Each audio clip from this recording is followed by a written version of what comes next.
Ladies and gentlemen, good afternoon and welcome to this seminar on Ukraine's energy transition in a new political landscape that we co-host here at NUPI today together with the Norwegian-Ukrainian Chamber of Commerce. My name is Helge Blokkesrud and I am the head of the research group on Russia, Asia and international trade here at the Norwegian Institute of International Affairs. 2019 has been an eventful year in Ukrainian politics. In April, the Ukrainian electorate turned their back on the victor from the Euromaidan revolution, Petro Poroshenko. Widespread dissatisfaction with the powers that be resulted in an overwhelming victory for the actor turned politician Volodymyr Zelensky. And in a sort of bizarre twist on fiction turning into reality, Zelensky, who had so far been best known for playing the lead role as a teacher turned president in the Ukrainian TV series Servant of the People, now repeated this feat of this fictional character. He used the momentum to call snap elections, as you know, and in a further indication of widespread dissatisfaction in the electorate and the wish for change, people voted in an almost entirely new cohort of politicians into the Rada. Some 80% of the current members of the Ukrainian Rada are elected for the first time ever and have little or no experience from politics at this level. A whole new cohort of politicians are thus setting the agenda for Ukraine for the years ahead and where to take Ukraine. And although Ukraine in recent weeks maybe have figured in international headlines mostly in connection with US politics and the possible impeachment of Donald Trump, today we are going to focus more on what's going on in Ukraine itself. We will have three presentations here today. The first will be by Anatoly Kyrylyuk from the Norwegian Ukrainian Chamber of Commerce, who will focus on political developments since the elections. Will be followed by Petter Nore from Nord University, who will give us some context of the energy sector, Ukrainian gas in an international context. We saw some interesting developments this week when it came to Nord Stream 2 and Denmark finally allowing the construction of that pipeline, something which I guess we will return to in Petter Nore's presentation and implications for Ukraine. And then finally, Norwegian-Ukrainian relations have been developing rapidly in recent years. I think something that testifies to this is the opening of the direct flight between Oslo and Kiev last week. And in the last presentation here today, we will hear more of a practitioner's view, I guess, from Norwegian-Ukrainian cooperation. And Iyas Anbar from Scatec Solar will give us some insights into Norwegian investment into the Ukrainian energy sector. The seminar here today will be streamed online as always here at NUPI. So you will also have the chance to look at the presentations at the NUPI's YouTube channel after the seminar, and I'd also like to welcome all who follow this seminar online right now. But without further ado, I'd like to give the floor to Roman Vakulchuk from NUPI, who will chair this seminar today. Welcome. Thank you, Helge.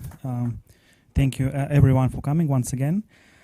It's our pleasure to welcome Mr. Anatoly Kyrylyuk, as Helge mentioned, for the first 15-minute presentation that will be devoted to the political landscape in Ukraine after the elections. Anatoly, please.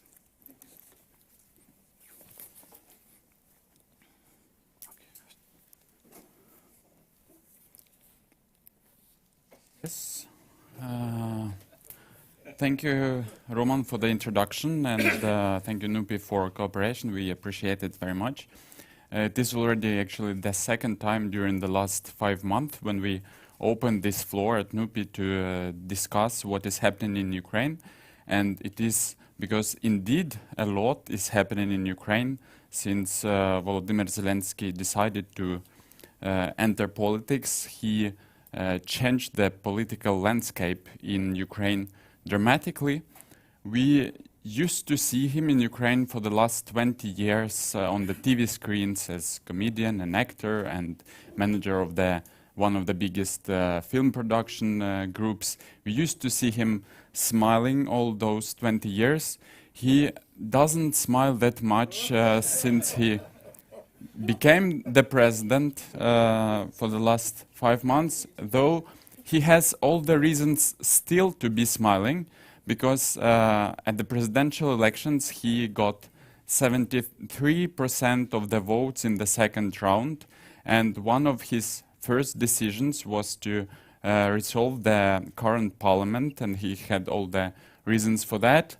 And already in July, when the results on the new election were known, it became clear that he repeated his success on for the parliament elections, or even done it even better to get 254 seats in the Rada out of 424.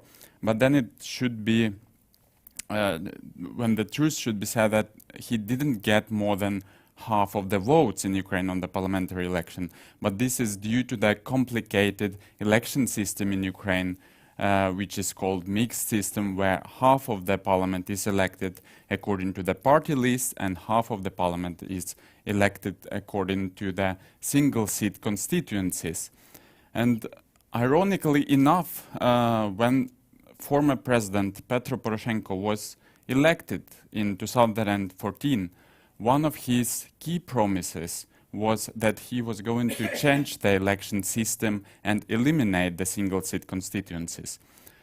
He, with the 5 years in power, he didn't have enough time to do so, basically because he was hoping to, for his political power to get re-elected with that single seat constituency systems. It's basically how he came into politics in 1998. But as we can see, he got only 2 seats with the single seat constituencies, and Servant of the People got 130 seats, which gave Zelensky the power in the parliament, which puts him into a position when he doesn't really need to cooperate with any other political power to make the decision go through. Some other key numbers, as Helge mentioned, 80% of the parliament are new people.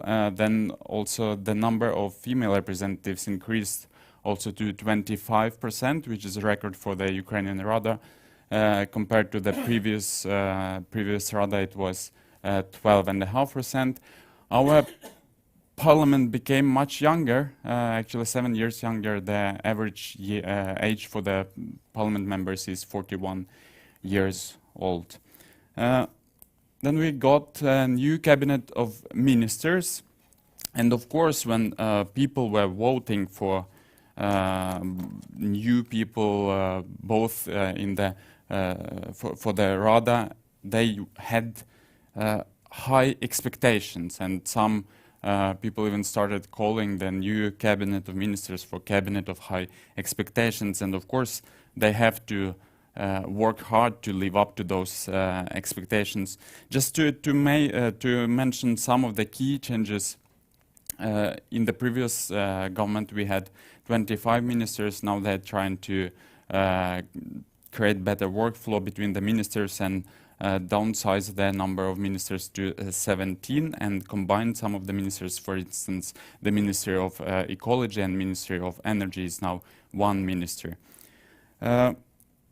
the average year for the cabinet of ministers is even less. It's 39 years old, and the reason for me focusing that much is because there was always talk in Ukraine about the generation change and the generation change in the political elite, and now many people hope that this happened. And just to give you one of the examples, 34 years old Dmitry Dubilet, who is now the Minister of the Cabinet of the Ministers, who is responsible for workflow between all the ministers in the cabinet. He entered the politics from private sector, where he was responsible for digitalization of the bank system. Now he's working on making all the document flow between the ministers electronic by the end of this year. When he entered his office, he was shocked about the size of his room, of his personal cabinet, because he used to work in open spaces. So the first decision he made was to create an open space of his room, and then calculated that if ministers move into one or several buildings, they can free up to 1,000 office places in the center of Kyiv, which is very much needed now, and now they are also working with that idea. Of course, when all the ministers were appointed by the servant of the people, which also makes the situation when Zelensky has control of both legislative and executive branches of power. And it helps, of course, to make the decision go faster. Now we also know whom to blame, because if the former government always had to blame on someone, then they don't want to make the decision. Now they have all the power. And just to illustrate one of the fast decisions that could have also been done by the former government, but happens first now, is this road, which is quite a good symbol, I find, when the former government used 3 years to rebuild 70 kilometers of the road between Zaporizhzhia and Mariupol, which was absolutely destroyed for years. And the new government, when they came, they decided to finish it and build 130 kilometers in a little bit more than 2 months, even though the plan of the former government was to finish it in 2022. So you see that if they want, they can make it. But it's not of course only about the road. I mean, the election laws that I mentioned, now the decision is made that single-seat constituencies will be eliminated. Anti-corruption court opened the court that so many experts were expecting and waiting for. Then eliminating immunity of the members of the parliament. So many political forces promised to do so from 2000, but first now it became the reality. Our new Prime Minister Alexei Honcharuk presented a document, 118 pages plan for the next 5 years. When you look through the document, you find, at least I found, 2 things that I liked a lot. The first one is that they are not changing any course. They are still focused on getting better relations with the European Union institutions. They are working on the building infrastructure, economy, healthcare, and education. That's what previous government was working with. And another thing which I liked a lot is that they have concrete numbers. They have registered what is the situation in different sectors as of today and what they expect it to be in 5 years. This is compared to the previous government, which was always talking that we will make it higher, bigger, wider, or deeper. But when you don't have numbers, you have nothing to ask them at the end of the day. So I found these 2 things very important in that plan. Three things that we in the Chamber of Commerce find very important for us to focus on is which Honcharuk promises 40% growth of GDP in 5 years, 50 billion international investments, very optimistic compared to the previous year. Ukraine got 2.5 billion international investments, 1 million new workplaces. Then you ask, of course, the question how they're going to reach all those numbers. And the first, they presented several instruments in that document. One of them is privatization. Of course, there are states when the government and state can be a good manager, but unfortunately, in Ukraine, we have a very negative and long track record when the government is not a good manager. And now, a few days ago, the Office of the President presented first 500 enterprises that are in state ownership that are going to be privatized. And I find it very, very good, because I don't know how many of you visited Ukraine if you lived, for example, in Hotel Dnipro, which is situated right in the center of Kyiv, but is almost like traveling in a time machine back to the USSR. Concessions, this is another instrument that is used very much in the European Union, but in Ukraine it didn't work because the investors were looking for changes when the disputes can be resolved not in the Ukrainian courts but in the international courts. These amendments were done now, and now the first two objects, the port in Kherson and Mykolaiv, will put into concession procedure, and the idea is that investors will get guarantees by the state that they will receive the money they invest into the object back and earn a certain amount of money, but at the end of the contract for this Kherson port, there is 30 years contract, it will come back into state ownership and management.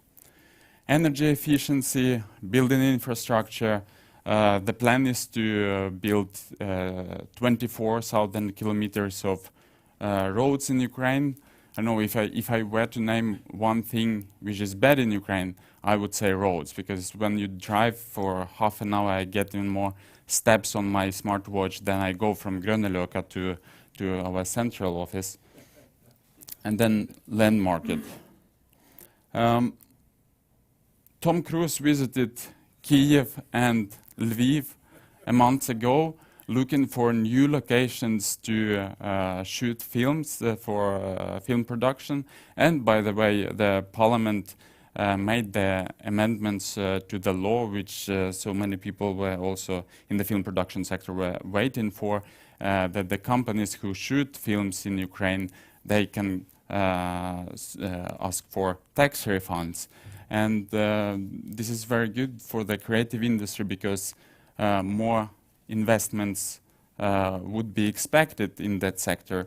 But coming back to the numbers which Honcharuk presented, 50 billion US dollars in 5 years, it sounds really like mission impossible if Ukraine does not create the rule of law and not the selective justice.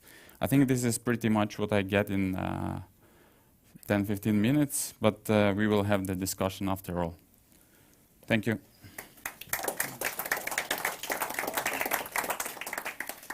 Thank you very much, Anatoly, for a very interesting presentation. I'm sure many of us have got some questions for you to ask, but please keep them for the Q&A session. Well, we will take them all. And I think also great that Anatoly has nicely set the sort of the background and the context for the further discussion. And the next speaker today, as also Helge mentioned, is Petter Nure, professor at the Norton University and also senior consultant at NORAD, also former chief energy advisor at the Ministry of Foreign Affairs. Norman, the floor is yours. Thank you.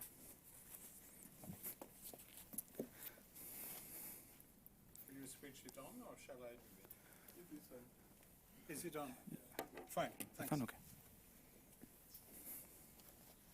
Thank you for being invited. It's a fascinating topic.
Touches on all the interesting things that are related to gas in the Ukraine.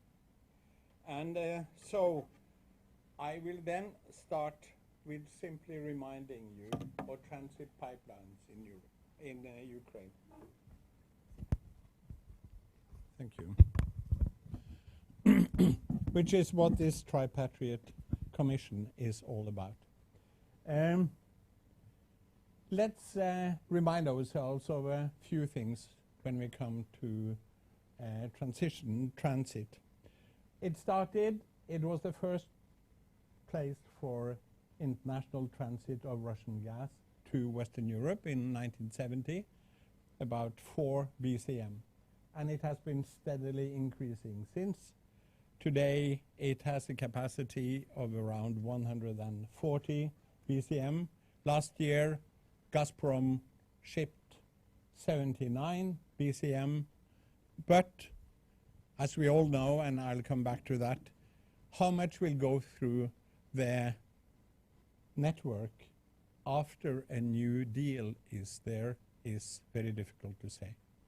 Let me also mention that until 2015, all the gas that was sold from Russia to Ukraine for domestic consumption went through part of this network. After that, the Ukrainians are boasting that they don't take gas from Russia anymore, but of course they do. They just do it in the reverse flow, and they get it from the west through Slovakia and a number of other countries. But anyway, so today we will concentrate, as I said, on this transit and the conditions for that discussion. All the things that have been said so far is on this short list. Let me also mention that the existing transport agreements expire on the 1st of January. That's why these tripartite negotiations actually take place. Okay, key elements in the transit negotiations. 1, volume. 2, length of contract tariffs. 3, reforms of the EU, of the Ukrainian gas sector. Let's start with the first one. Volume. How much will be shipped through this system? Of course, it's a difficult question, and it depends on the number of variables. But let's first do the overall outlook for Russian gas. And I would say, all in all, it's a negative market outlook for Russian gas, which means, when you think about it, less transit. But let's see what lies behind such a view. Strong competition from LNG in the European market.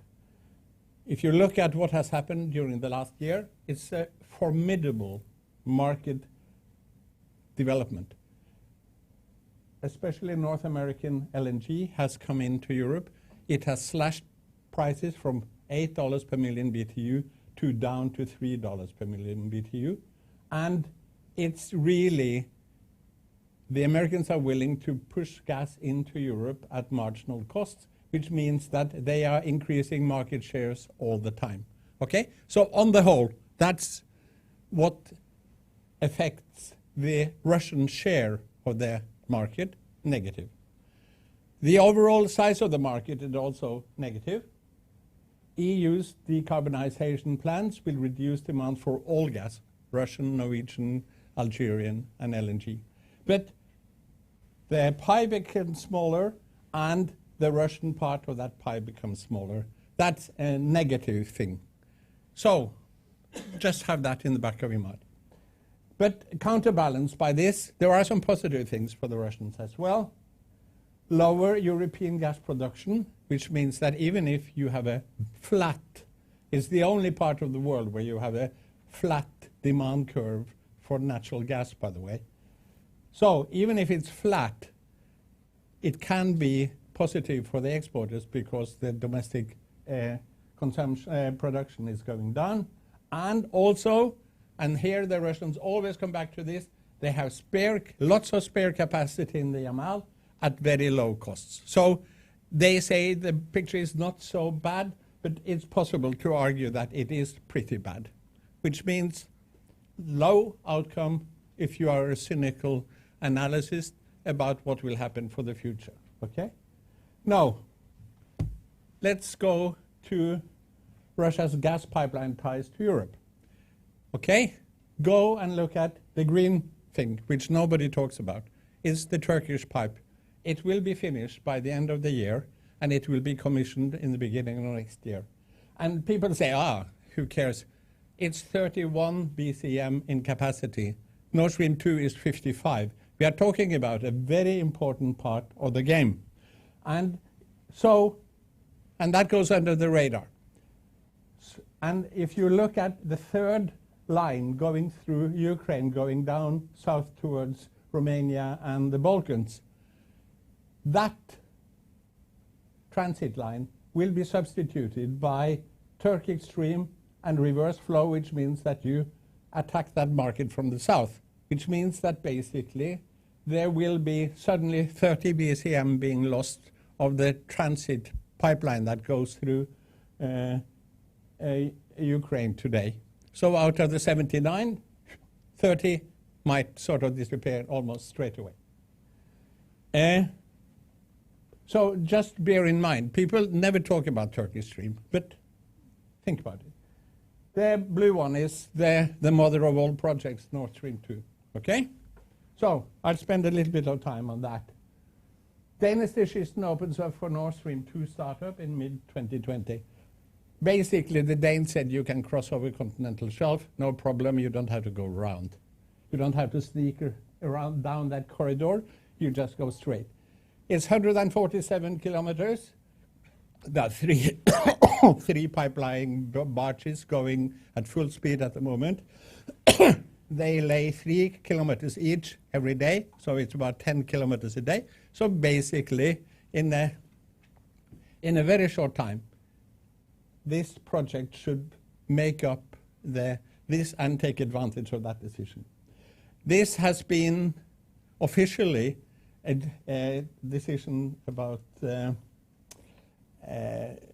environmental issues. In reality, it has had a fair grain of geopolitics in it.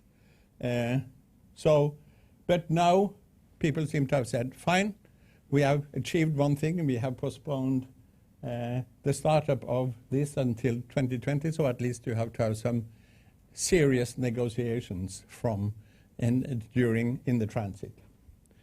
If anybody wants to come back to the Danish thing, please do so. Okay, geopolitics. How solid, how could geopolitics influence the transit agreements and Nord Stream 2? In many ways, I would say that if you are a conventional thinker anyway, it's game, set, and match. Nord Stream 2 will be finished, and that's all there is to that. However, we live in a geopolitical world. Number one, what does the US do? And nobody really knows what the US does.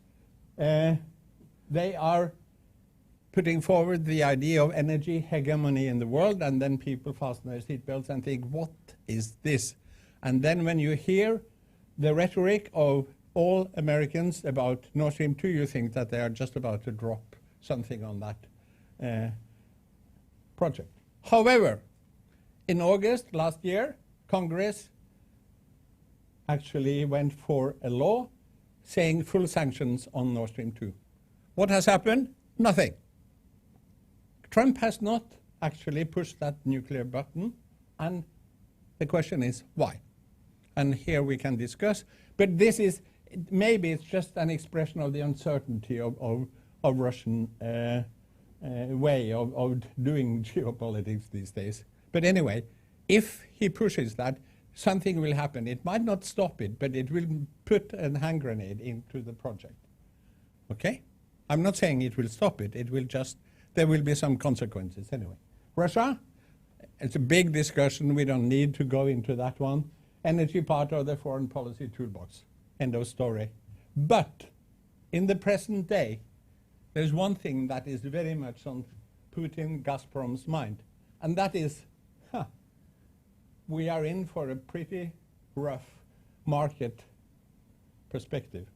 As I was saying, the decarbonization of the EU will have serious consequences for everybody who actually produces gas into that market. So, they don't want a full-fledged gas war as you saw in 2006 and 2009. Rule that out. However, and this came up in the tripartite discussions yesterday, they tried to put the Stockholm Arbitration Awards into these negotiations by saying, okay, we must do a full package. We want to do the politics and the economics and the commercial things at the same time. So that came out, that was leaked from the discussions yesterday. I just read it, so it's not here.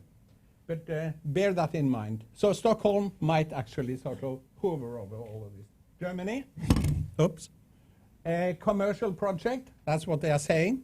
But last week there was a phone call between Putin and Merkel, where Putin said, yes, I understand you're worried, okay? Ukraine is about to lose 3% of its GDP. We understand it's not in the interest of stability one way or the other. We will promise to actually book some long-term deals going through the Ukraine, okay? That he says, he's the good cop. Bad cop is Miller in the discussions yesterday, who stormed out of the meeting and said, it has to include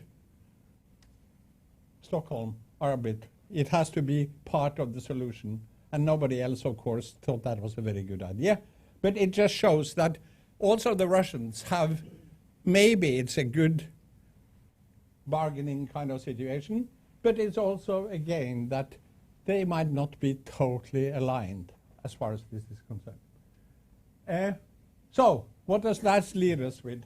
Okay, if you take that Gazprom will prevail and Nord Stream 2 will be built, and Turkish Stream will come, and you have a long-term uncertainty about gas volumes. Pirani from Oxford Institute says, okay, 30 BCM through one of the three corridors, that's what you will get as volume. Unsubstantiated figures, it actually Sefcovic, who was EU's representative in the negotiations yesterday, he went on record saying it has to be between 50 and 60, okay? Who knows? And he said, I also want it over 10 years. So that brings us to our next one. Length of contract, transportation tariffs, and other normal negotiating items. Okay? Opposite interest in setting transportation tariffs, okay? Of course, the Ukrainians want it high, the Russians want it low, and the EU want it just like everybody else in Europe, okay? The Russians say Nord Stream 2 is 20% cheaper per unit of energy to transport than even a refurbished transit through the Ukraine. So there are good reasons to sort of follow, and it's an argument for actually pushing less volumes through.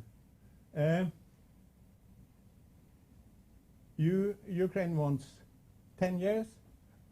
EU wants 10 years. Russia doesn't want. They basically don't want this deal, and they certainly want it as short as possible, so that they are less that the EU can't come back to them after 5 years and say, "Come on, you are breaking this rule," because they don't have an interest in that.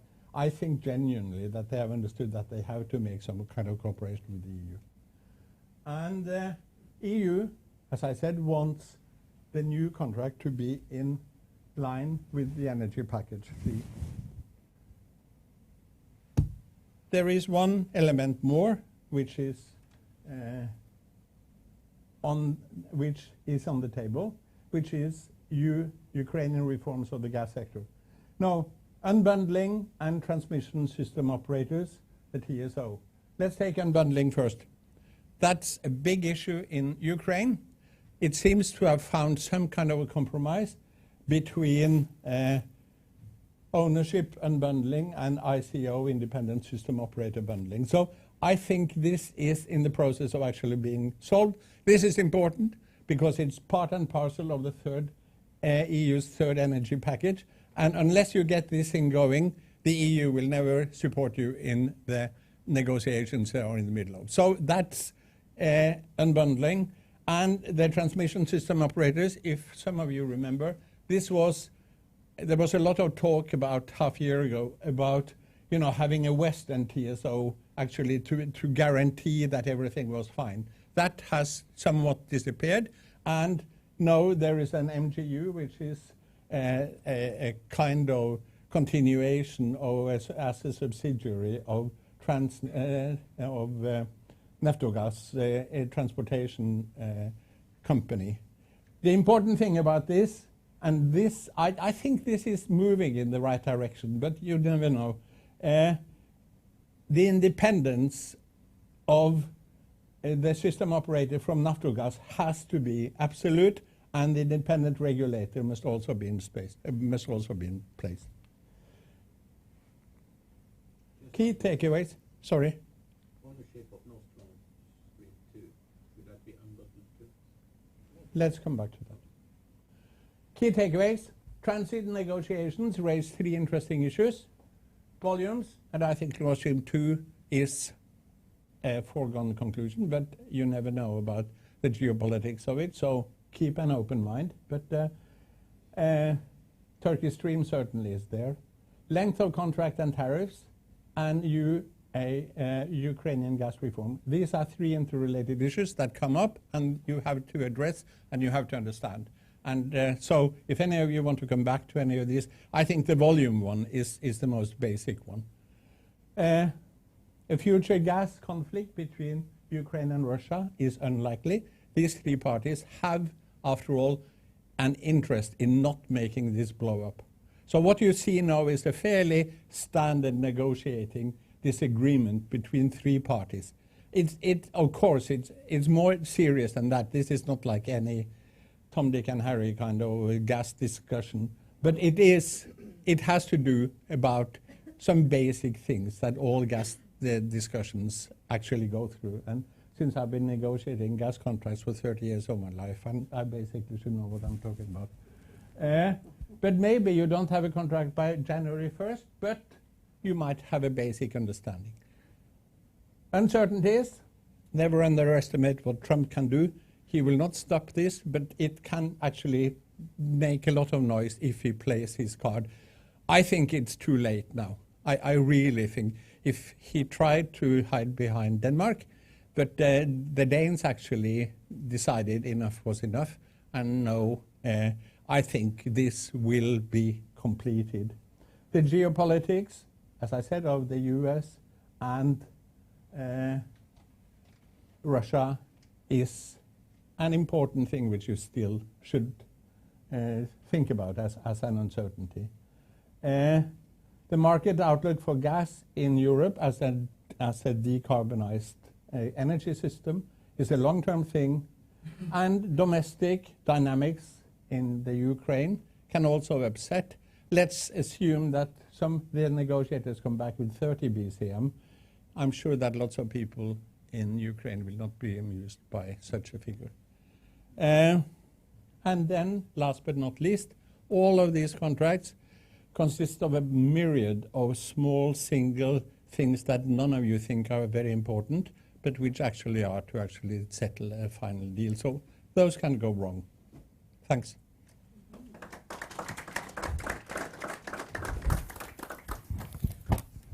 Thank you very much, Peter, for your very interesting presentation. We know that the energy sector is very vital for Ukraine, for Ukraine's economy. And of course, natural gas transit and natural gas in general have been very important. But also what we see is that Ukraine is slowly but surely is becoming also part of the global energy transition, showing more interest in renewable energy. And today we have a pleasure of inviting to our podium Ijaz Anwar, who is the project development manager at the Norwegian firm Scatec Solar, with a couple of years of actually practical work in Ukraine and also investment in Ukraine. Ijaz, please take the floor. And just a few words about Ijaz. He has been working in the areas of renewable and environmental developments in Ukraine, Pakistan, Nepal, and Bangladesh. Also has a background in law, and we very much welcome your opinion on what's happening with the Ukrainian's renewable energy sector. Thank you for the introduction, and thank you for inviting for this talk. I just went home yesterday, and my kids were waiting at Theban station, asking me to buy Halloween costume. So then I went back, opened the computer, and checked what is the dress code for today's presentation. Luckily, it was not Halloween. So I work for Scatec Solar. Most of you probably know about Scatec Solar already, but I will just give a brief introduction what we do and where we do.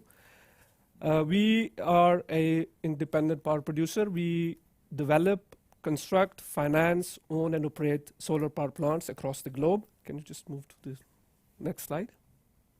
Oh, sorry, I don't have that.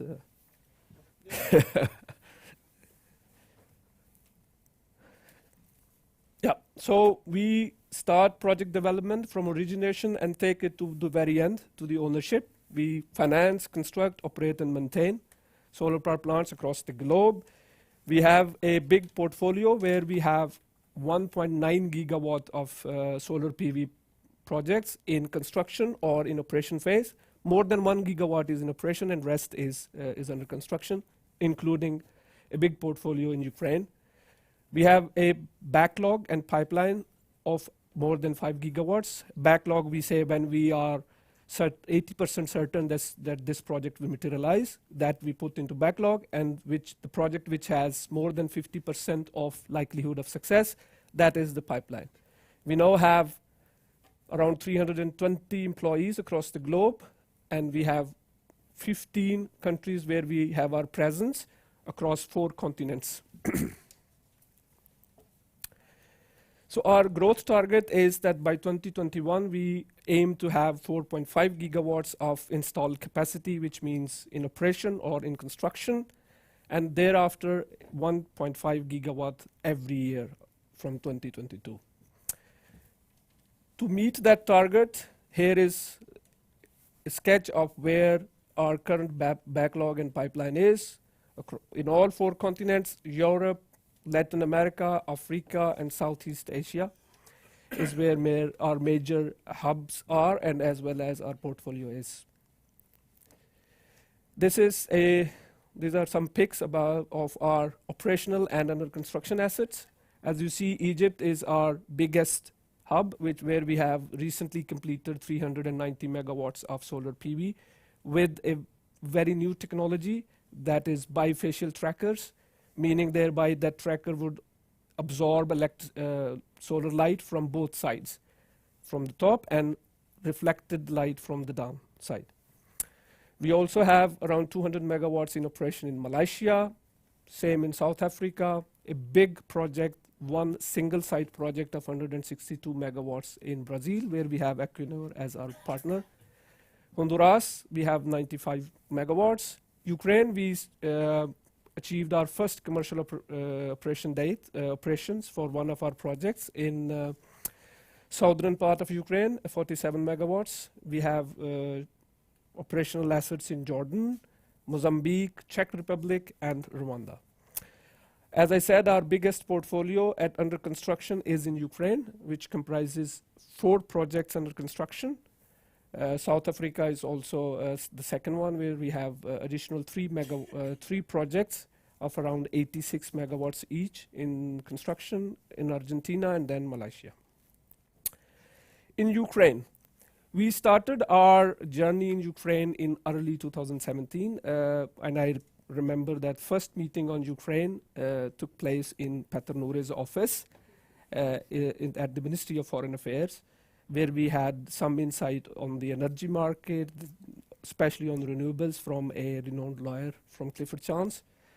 Then the journey started from there, and the first financial advisor or lender's input we got was from NEFCO. Ahmed is sitting here. He was one of the first persons from the lender side whom we contacted to get the insight into the market. So then, after some spade work, in August, our management visited the country after having seen the progress on the legislation side. We signed our first project, an LOI, in October.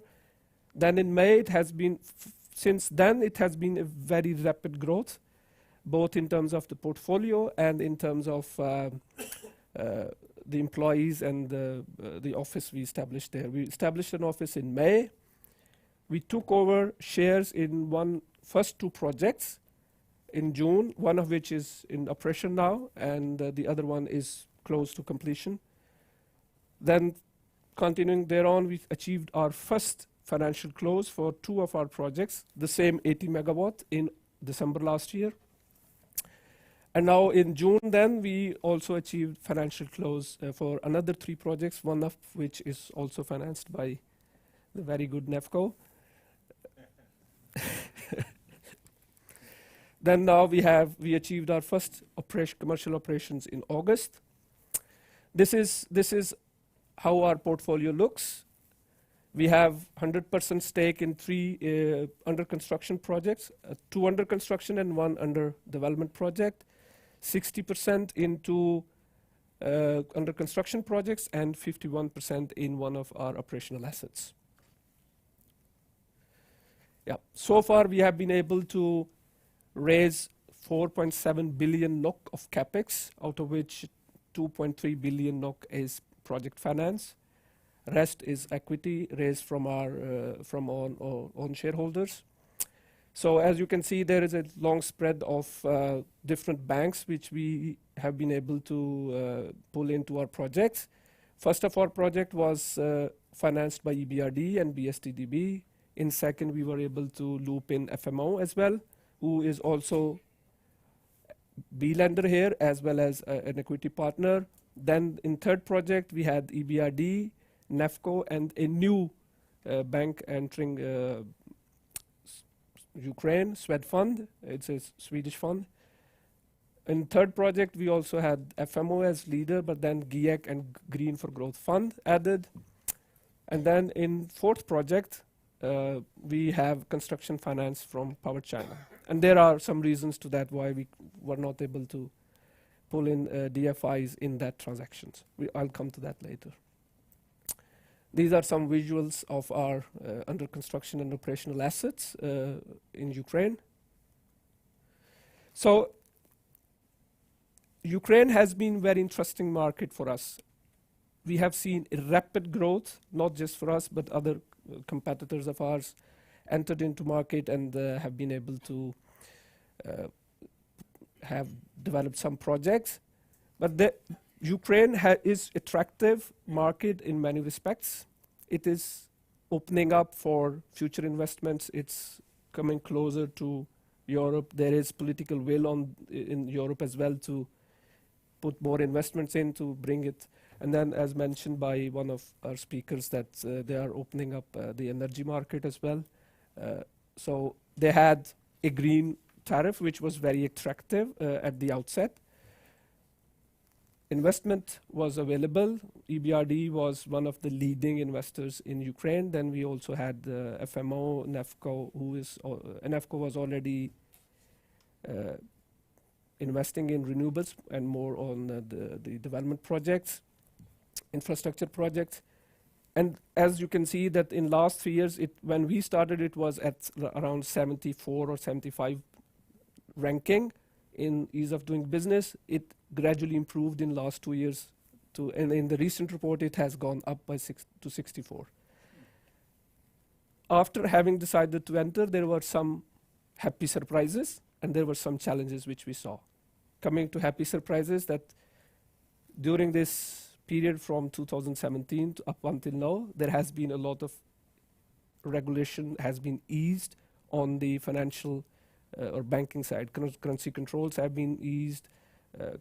Repatriation regulations have been made comfortable for the international investors. Registration of a different kind of shareholder loan agreements have been made easy. So that is the positive surprise. Also, we saw that, as you can see, we have in say more than a year since we have established our office, we have been able to have 75 employees, or the full-time employees. So there is a lot of human capital available there, competent people. So that was, as compared to other markets we have been, that was a very happy surprise for us. On the challenges, grid is the most complicated aspect of developing energy projects in Ukraine. And there are a lot of limitations. Grid connection costs are very high, so this makes the project a bit expensive than compared to some other markets. And then, as some of you already mentioned about the geopolitical situation, I was with 3 lenders, their technical advisors, on 2 site visits for their technical due diligence, the very day on which martial law was imposed. So that created a panic, but it didn't stop anything, but the process slowed a bit. So that has been a challenge for all the investors, even for banks. They just took a position that, okay, we will wait and see for a month or so how things move. Luckily, martial law was lifted, and then the process moved ahead. Other biggest challenge in Ukraine has been, and I think it continues as such, is it's a country in change, and the regulation change at a very fast pace. So that brings 2 complications.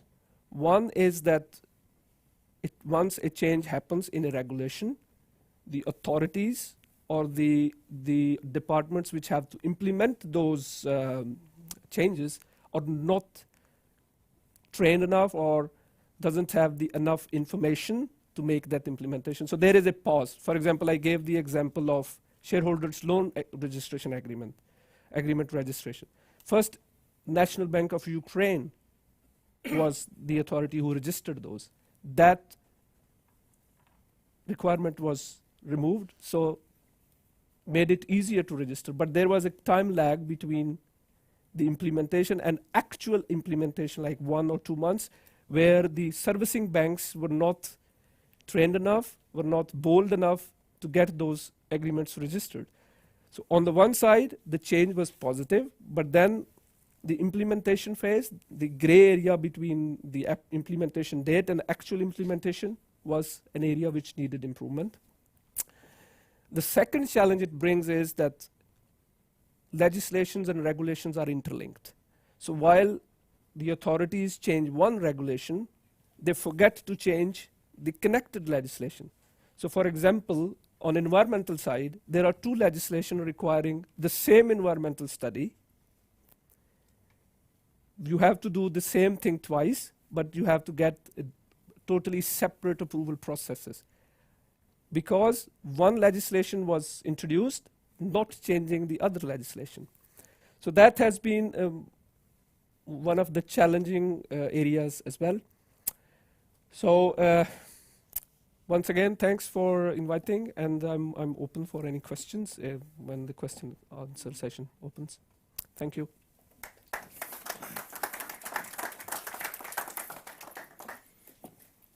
Thank you very much, Ijas and Peter, as well as Anatoly. Now I would like to welcome you to the podium for taking chairs and continuing our discussion.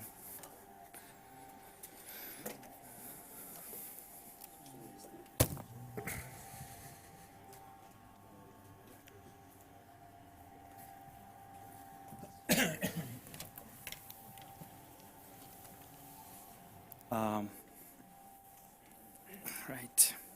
So three very interesting and thought-provoking presentations. So thank you once again for all speakers.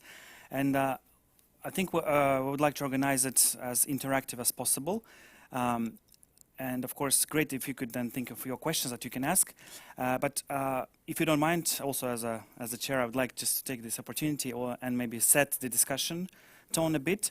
Because as you could see, there has been some linkages between all three presentations. And the first, as Anatoly started presenting the overall political context as well as the reform context, it was, I think, great to learn about all these new developments. And then, of course, I think it would be great, Anatoly, if you could comment a bit on the where actually is energy in this whole reform process in Ukraine. How much is on top of the agenda of the government? And we know that, well, there are many issues, and also many reform measures have been initiated by the new government. So in that regard, do you think to what extent energy has been prioritized, whether it gains enough attention or not? Also, like how to deal with these challenges of that one has to work on many different reform passes at the same time. Then I think it would be great also if you, Peter, could also comment on the recent developments in Ukraine and also the implications that you, as a sort of the external observer, could see happening, and what are the implications for the energy sector, also including on the case of the natural gas reform. So I mean here, for example, is there like a new staff, new people participating from the Ukrainian side? Also, what have been the main implications so far? And I think then also, Ijas, if you could then comment on the situation regarding the renewable sector management in Ukraine in general. Also, if you have, you've been in Ukraine for the last couple of years, so you probably can think of the differences that this new government has brought so far, or you haven't actually noticed any big differences in terms of the management of the renewable energy sector. And after we make a round of comments, we will then proceed with your questions. Thank you. Mm-hmm. Yes.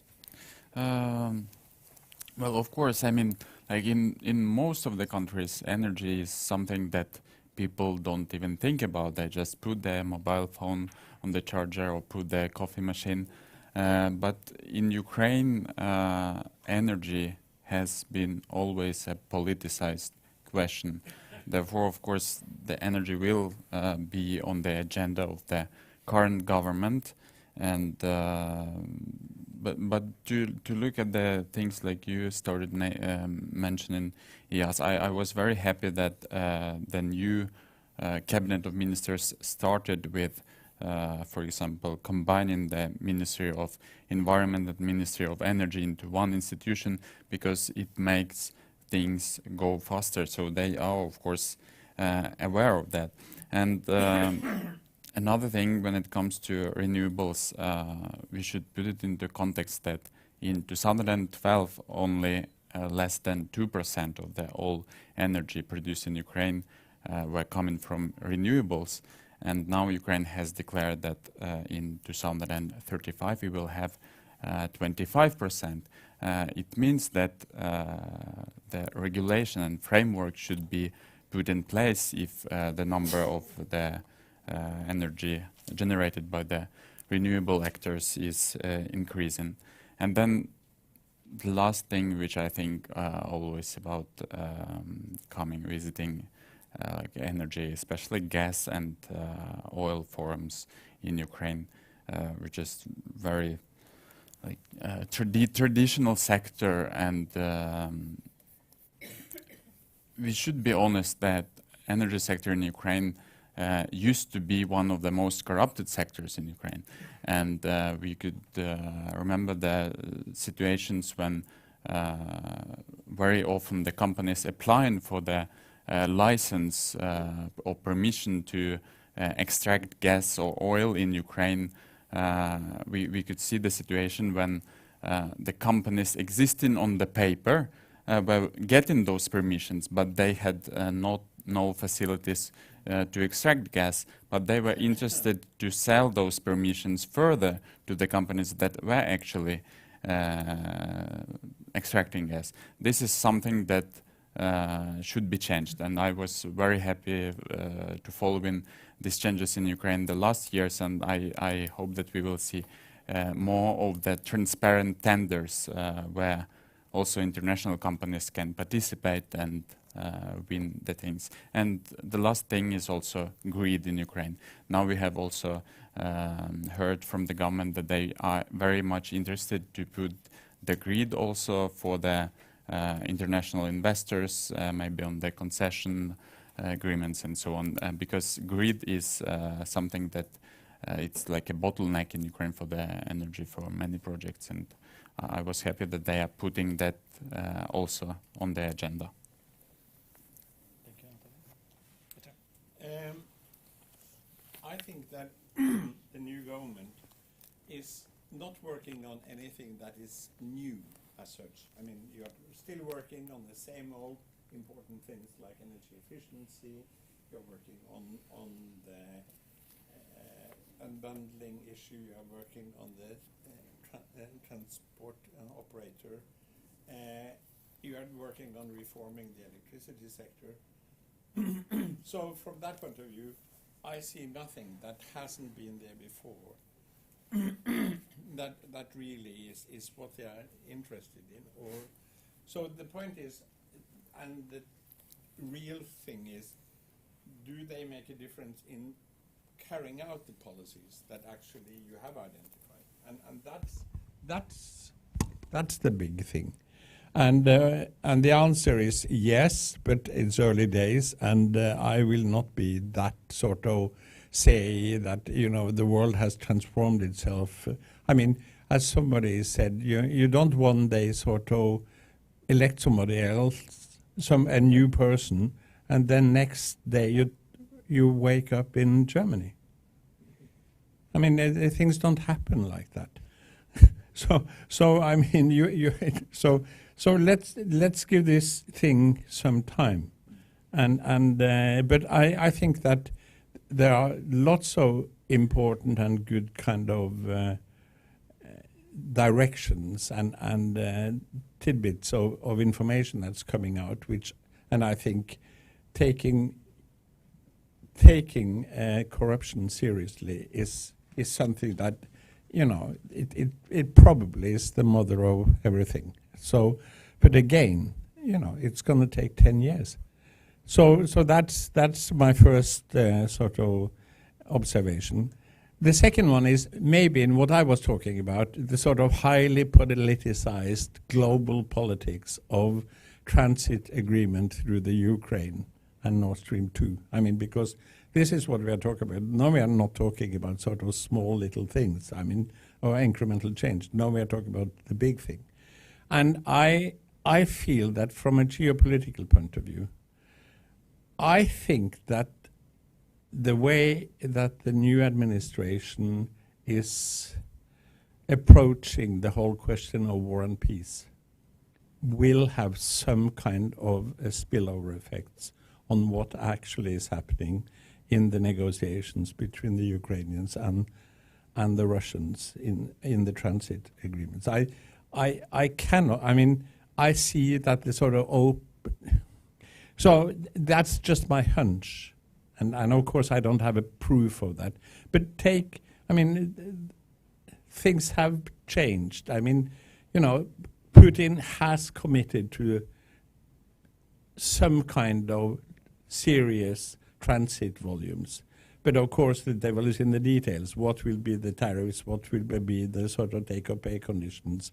I mean, all the things that I talked about. But on the whole, maybe there is a little bit of a different tone on that mega level. But your question was more on the boring side, on energy efficiency and things like that. And there, of course, I mean that the challenge is the same. It's still the least efficient economy, energy-wise, in the whole world, period. And somebody has got to just seriously buckle down and do something about it. And a new president in itself, of course, will not make a difference. Need it? This does work. So in renewables, I don't see that there has been any substantial change since this new government took over. Actually, what this new government is doing is trying to implement the laws which have been passed or reforms which were made before they took over. For example, the latest change in this market was that they are opening up for auctions starting from next year. But that law was not passed by this government. It was passed by the previous government with some sub-legislation or subordinate legislation work to be done by this government. So at the moment they are doing that work, bringing some regulations or rules for how the auctions will proceed. But as Peter mentioned, that they are in the office, say, president for 6 months or 5 months, and Rada, say, 2-3 months. So we will have to see yet what and how they proceed in future. At the moment, they are just trying to implement whatever the previous Rada or the presidential cabinet had approved. We'll see how the markets move, how the market moves in future. But so far, there hasn't been any substantial change seen in last 4 or 5 months. I think we can conclude that there has been quite a notable pragmatic succession in many areas, especially related to the energy sector in Ukraine. Now we are ready to take questions from the floor, and I think you are first. Thank you. Could you please introduce yourself? Karen Sun, Sun Energy. 10 years ago, I was... Karen Sun, Sun Energy. 10 years ago, I was on the board of an oil company wanting to produce oil and gas in Ukraine. So they have improved some things because it was regulatory a nightmare.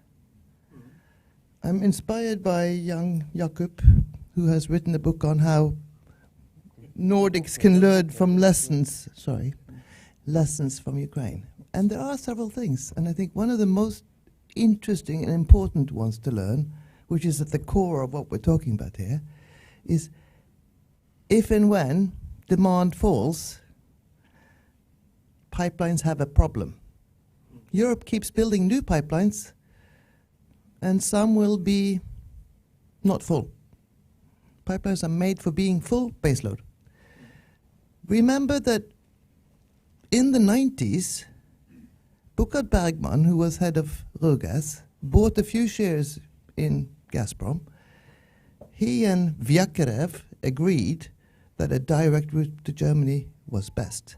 So people are now talking about Nord Stream 2 as a new route. It's not a new route, it's a doubling of the existing capacity of an existing route. Mainly because Germany and Russia did not trust the Ukraine. The Ukraine is in the middle of two very different regimes, and they are at war with one of them. Very little mentioned. So when I last week heard Simon Pirani present his 30 BCM, together with both the Russian and Ukrainian counterpart, the numbers became blurry. And the Ukrainian Naftogaz representative was saying, remember, these pipelines are part of our defense system.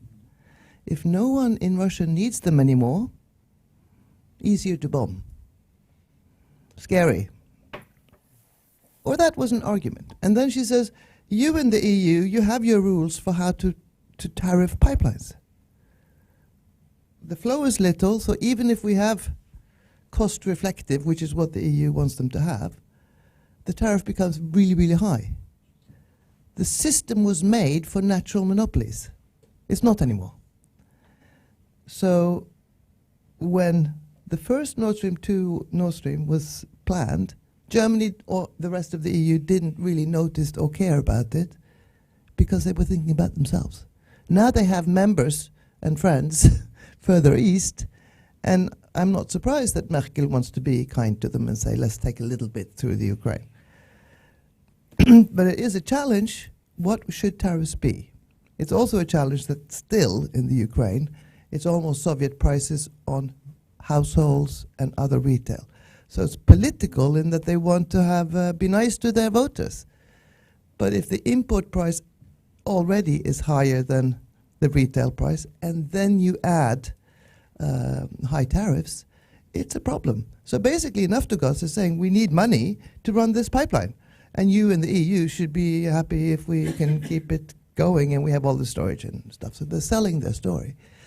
But it's very complex, but still, there's a process in the EU, which is also a lesson for some other countries, where they say, Quo vadis? We have had these principles for gas regulation. Are they still okay?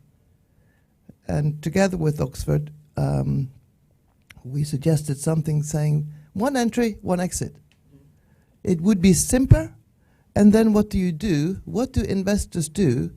And Naftogaz and the new independent transmission company have a challenge in attracting foreign investment to something that is looking a bit of a dog. It's a losing business. And Yamal also has spare capacity, and they want to have gas from Norway. So this whole picture of designing a market for growth and then getting not growth and maybe even fall is very interesting and challenging. Just one last point on, yes, they want to be greener in the EU, and they want to look at life cycle economics or life cycle emissions. So LNG from the US has a worse stamp than even Russian gas. Russian gas comes in two colors. The normal Gazprom one, which everyone thinks of as the Russian gas, or Novatek. Novatek sells LNG to Lithuania, US, UK, and several others. They're not as, they find ways around the sanctions, and it seems Putin is quite popular, quite happy with them challenging this thing, because Gazprom really never got off the ground on proper LNG sales. And these two can open different doors. So no clear question, but just trying to stimulate for more discussion. Thank you. Thank you. Thank you. I'm Bjorn Saltvik. I'm running my own consultancy, Attention AS, focusing on business risk solutions. And I've just stayed 3 years in Ukraine and giving advice to Norwegian investors and companies investing in the country. Regarding the renewable energy sector, the so-called green feed-in tariffs are very good. And I haven't heard it mentioned today, but I've read recently that the new government in Ukraine thinks they are too good. They want to reduce the tariffs for the next 10 years. Could we have some comments about the implications? And it also is, can we say, a bigger question, because if you cannot trust the guarantees, if you cannot trust agreements and promises, contracts, that raises a lot of questions about stability and foreseeable financial implications. Thank you. Question. First. We'll take 2 more questions and then we'll proceed with the discussion. Hello, Erik Stoa from Rival Capital. I have a question to Anwar.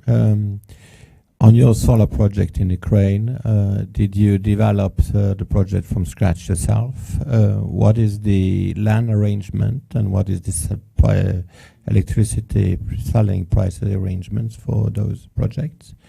And one question to Petter, what is happening with the unbundling on the Nord Stream 2 pipeline? Because this should not be owned by the Russian, the pipeline itself. So how do they solve this?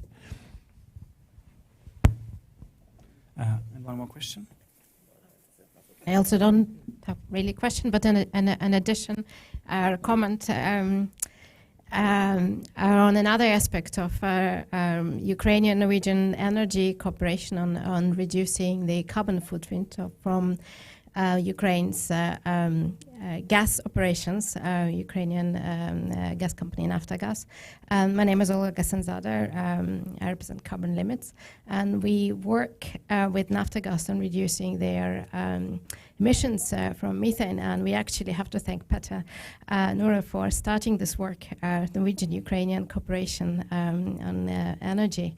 And we have worked under the auspices of the Ministry of Foreign Affairs, and then with Amund and NAFCO, and now we are working with EBRD, and actually working now. We have expanded, and we work now with the whole of Naftagaz, so the Ukrainian gas production company Ukrgasvodobывание, the Transgas. The operator now, the operator of the storage sites, and the new unbundled operator of the line pipelines. And it's very interesting that we are actually going through the unbundling inside our team. We have a very small team inside Naftagaz, and one of our colleagues is being unbundled. And we can actually really see this happening from, maybe it is happening. It's all in place, and it is happening from January 1st operationally, and all procedures are being put in place. So it's very interesting, and there's a lot of transfer of knowledge, and also we are learning a lot. We have covered maybe around 20% of Naftagaz's infrastructure now on food, with equipment, and we are learning about how they operate, and they are learning from us, and we hope to continue working together. And I just wanted to thank you, Petter and Amund, for supporting this work, and we just hope that it continues. Thank you very much. I think now we can take the floor. Maybe Petter or just you would like to start first. So coming to, I think I will answer your second question, and then it will also include your question. So the current arrangement for 4 or 5 of our projects we have on the price is around 15 euro cents for a short-term PPA, like 9 to 10 years power purchase agreement. So coupled with these two, it's for investor, it's not a very high return as you were mentioning. So, and we are hearing those discussions, but as I mentioned in the answer to his question, that so far we haven't seen any new legislation being passed. There are changes being discussed in the direction you are referring to, that they want to kind of find a balance where maybe they intend to reduce price but enhance the PPA term to a longer term, so that the net return to the investor remains the same as it was when they decided to invest. So, but that nothing has been approved yet. It's all discussions going on, and we are also having skin in the game. As we are heavily invested, we are looking into very closely. But yes, the discussions are going on without any decision being made yet. On land, we didn't, in all these projects, the least developed project we took over was the one which didn't have the grid connection agreement but still had the land, so we didn't develop the land ourselves in any of these projects. You're leasing? It's in all cases it's a lease from the state.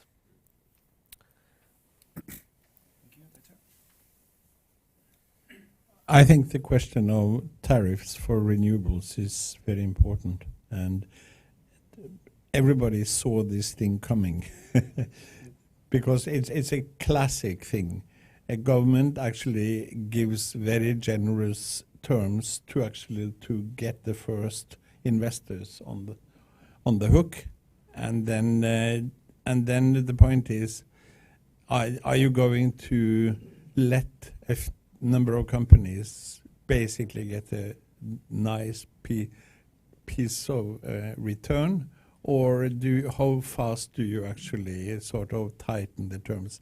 And I think auctions after X number of years is fine. I mean, you got in with 450 megawatts before they slammed on that door, as far as I can see. And so I think if they look at what happened in Spain when something similar happened, and the Spanish government actually retroactively changed the terms and paid a hell of a price for that in terms of lack of investments. There is a balancing act here, and I'm glad I'm not Minister of Energy in Ukraine, having to balance this. And then the question on Nord Stream 2 and the unbundling on Nord Stream 2. Here is an interesting legal thing, because most of Nord Stream 2 is in international waters. Do the sort of third energy package apply in international waters? No, it doesn't. It don't. So you might. So basically, EU doesn't have a sort of. They cannot force any kind of solution onto Nord Stream 2. So this is terribly complicated. Once it gets into German territory, can they impose a different thing or different rules? And you know, it becomes kind of special if you, after 900 kilometers, suddenly meet a sign saying you are entering Germany, and here there are new rules for the unbundling. And then if you really want to sort of be speculative and find something interesting to talk about one late evening, it's, will this be the perfect excuse for Russian government to actually take away the export monopoly of Gazprom and therefore open up that pipeline for other transporters? And once you get a good Russian person who knows about the world going on that one, you don't stop him until in the morning. But it's all I'm saying is it's a very interesting issue, and of course I cannot sort of give the answer. I just tell you what the discussion is. So our previous round of questions was with long questions. I think now we have time only for the round with very short questions. I think we can allow for 3 questions from the audience and then a couple of short questions from me. So, Arlt. I have a short question, I think basically for Peter. Well, we heard about the... we heard about the unbundling, that it's going on in Ukraine, and you seem to be quite optimistic about that also. But what about the technical condition of the pipeline system in Ukraine? Do you have any view on what is the situation, what is required for in refurbishment? More questions? I saw someone here. When talking about renewables in Ukraine, we have looked into this solar power, but some years ago there was a lot of talk about biomass as a potential source of renewable energy in Ukraine. Is something happening in this sphere, or is it kind of a dead end? My question is on wind. The Norwegian company NBT just announced a new mega project for wind with Chinese capital. I don't know whether any of you have insight into that, but is that an indication that Western capital is running out for capital for energy project in Ukraine, as they have to go to Chinese capital? And is Chinese capital an issue, a problem in Ukraine? Thank you. And very short questions from me. First question to our first speaker, to Peter. So you mentioned this rising issue of decarbonization in the European demand. So how would you comment on in terms of if there's an increasing decarbonization in the European Union, what will be the implications for Ukraine in the 3 to 5 to 7 years time perspective? So just a question to think about. Question regarding to Ijaz concerning the renewable energy development. Well, there was a recent global study that shows that actually the biggest problem for most of the countries in the world in terms of renewable energy development is actually the implementation side. So more than 80% of the countries have actually adopted the best practices in terms of the legislation, but they all struggle to actually implement it. So in your view, what are the sort of the low-hanging fruits for Ukraine in order to have some very quick adjustments in order to have better implementation on the ground? And the last question to Anatoly, we've seen recently some increasing interest from the different Norwegian energy actors, especially in the renewable energy area. So how do you see the business cooperation in this area for the years ahead, like for maybe the next 2, 3, 5 years? Do you see that the cooperation will increase, and in which particular areas? Thank you. Okay, thank you. I'm not aware of why NBT is going for Chinese financing, or I can't speak on their behalf as well. But in general, I think, as I mentioned, that the system is going towards auctions. So I could guess that probably the lenders are waiting for that phase to start. But I can't speak anything else about why they went for Chinese. On the best practices question, I think we are in countries, very challenging countries, Bangladesh, Pakistan, Rwanda, Mozambique. Me personally, I feel that Ukraine has been very good in implementing. And you can gauge it from the time it takes to develop a project and finance and construct in Ukraine as compared to other markets. And we had a project, the first one which we achieved commercial operation was, we took it over in June 2018, and it was operational in August 2019. So this is one gauge, how quick you can develop a project and implement. So I think that Ukraine is, in that regard, implementation of the laws or the renewable policy is comparatively a better market than the others. Yeah, I think there wasn't any question to me except this. Yeah, thank you very much. Yes, I can comment on further points that I wrote down. The land, you cannot buy land in Ukraine, you can only lease it. They had started discussions, negotiation about opening the land market, but I don't think that it will happen very at the very first stage. Then Chinese capital, of course, it's not on the behalf of the NBT, but there is a lot of Chinese capital in Ukraine already, and especially in the energy sector. And there is no restrictions for foreign capital, except there are some restrictions for the Russian capital. Ukraine does not want Russia to invest in any important infrastructural objects in Ukraine, for instance.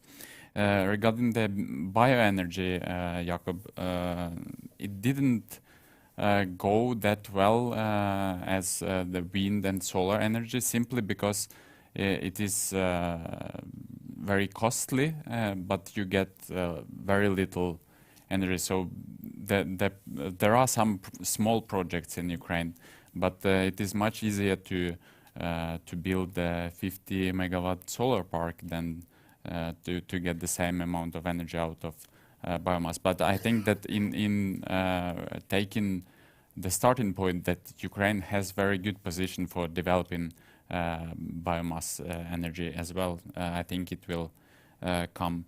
And then coming back to your question regarding the investments, I think that Ukraine should of course focus on its homework, first of all, by creating the transparent and fair conditions for all potential investors, and where rule of law is fundamental and judiciary system is independent, not only for the energy actors but for all the investors, because if they want to have international players to come and to participate in privatization, concessions and grid repairment, these things should be first in place.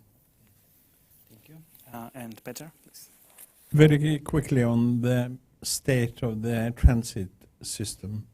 First of all, there is no accepted text on what the state is. So this is an issue which has been really embedded in the non-transparency part of the world, because obviously this is a strategic information, and if the new government could actually just release what is there, because at least I know about one report which was done about 3 years ago, which was just buried somewhere, and nobody wanted to release it.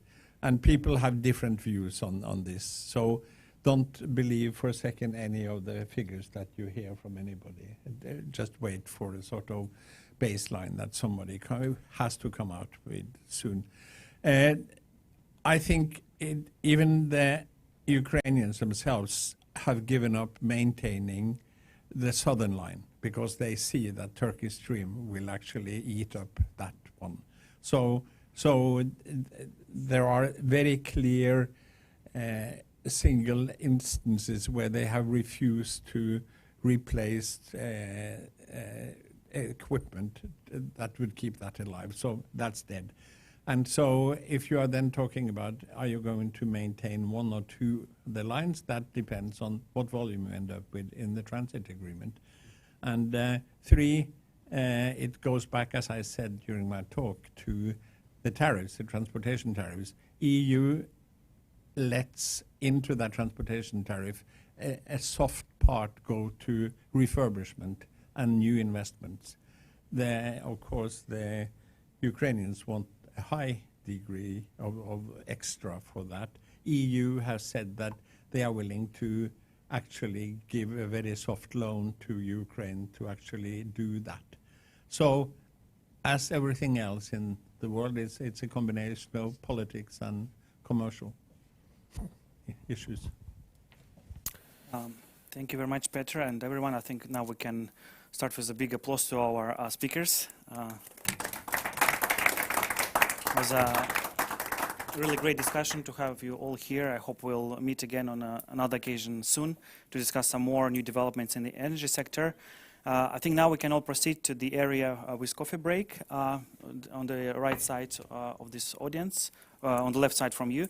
So, and also one thing that the issue of geopolitics and the energy transition, renewable energy was mentioned. 2 weeks ago, we just published a big study for the whole world. Also, that includes Ukraine. So you can see some of the copies of that on the table behind you that you can pick up for your use. So thank you once again, and bye-bye. Thank you.